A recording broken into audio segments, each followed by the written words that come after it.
নমস্কার বন্ধুরা, প্রতিদিনের মতো সন্তান ছেড়ে ঠাকুরের পুজো টুজো দিয়ে রান্না করে চলে এসেছি।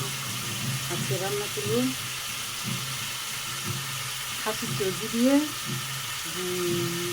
কাঁঠালি বিচে আর চারাপোনা মাছের ঝোল, ঝিঙে দিয়ে চারাপোনা মাছের ঝোল দিয়ে করেছি। ঝিঙে কেটে ঝিঙে আনবে চারাপোনা মাছের ঝোল আর এই কাঁঠালের ইঁচড় রান্না করবো খাসির চর্বি দিয়ে আর চিংড়ি মাছের ঝাল করবো। এই আমার রান্না। এখন দিয়ে করেছি চারাপোনা ঝোল। চারাপোনা ভেজে নিয়ে কড়াইতে মাছটা ভেজে নিয়েছিলাম। কড়াইতে তেল দিয়েছি, দিয়ে তাতে 5 ফোড়ন দিয়েছি, দিয়ে পেঁয়াজ কুচি, কাঁচা লঙ্কা কুচি, আদা বাটা, জিরে বাটা দিয়ে এখন রান্নাটা করতেছি। আলুটা ভেজে তুলে নিয়েছিলাম,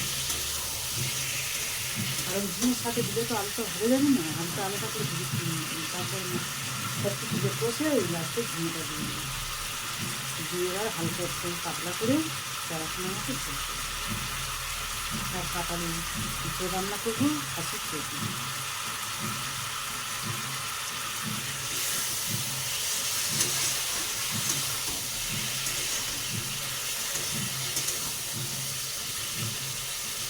একদম হালকা পাতলা ঝিঙের ঝোল চারাপোনা। তো চলো আমি এখন করতে থাকি, দেখা হচ্ছে কাঁঠালের আর ইঁচড় রান্নার সময়।